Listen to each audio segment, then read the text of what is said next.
on Heart FM, I tried like a feature thing, which no advert will ever get me.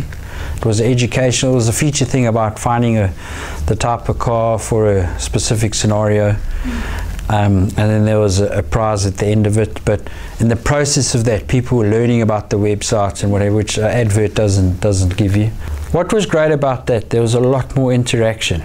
You know, it wasn't just here's an ad and it's one-way traffic, and then we, you know, the ad's flighted and we sit there and we hope that someone will respond to the ad and come to the website.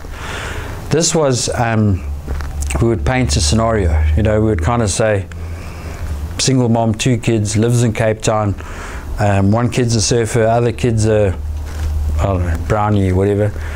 What type of car suits their scenario? Go on to Car Find and find it. Get other people's opinions.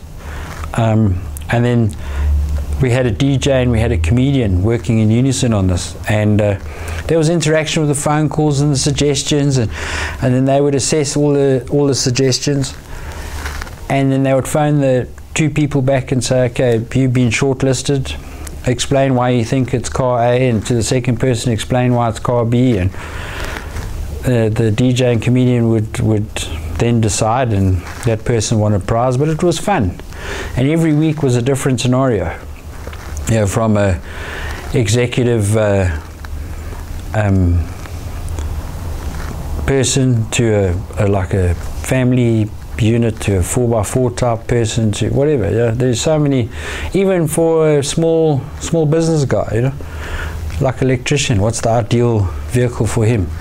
Go on to Car Find and find it. But what was happening was people were learning the website, yeah, how it worked, how you could find these cars quickly and what have you. So advert doesn't do that, you know, because the DJs would elaborate on, okay, so you've got to go into the showroom and select on this and select on that, and you can start shortlisting, and then there are the vehicles, you know, see what you think. Because our showroom allows people to either find a vehicle by need or by brand.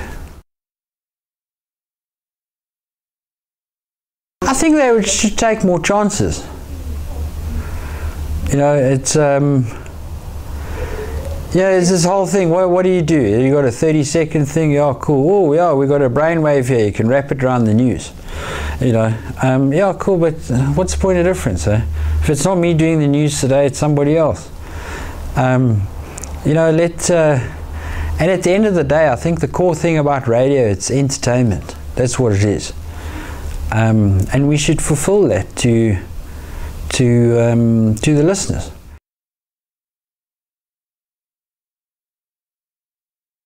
So my 3 top tips for any guy or online business advertising on radio, and I think actually to go as far as any business, not just online, is there must be a long-term view on it.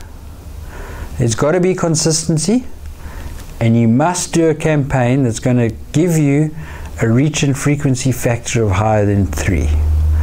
Otherwise, you're wasting your money. I would say the whole growth of my business has been on the back of radio. It's worked for me. I'm going to carry on with it, but I've always had a long-term view. But overall, I've just grown and grown and grown. And I think what the key factor is, the business has grown from affording me a 12,000 Rand a month budget to over $1 million a month budget. That's what's important. But it's a long-term thing. There's no on-off switch with radio.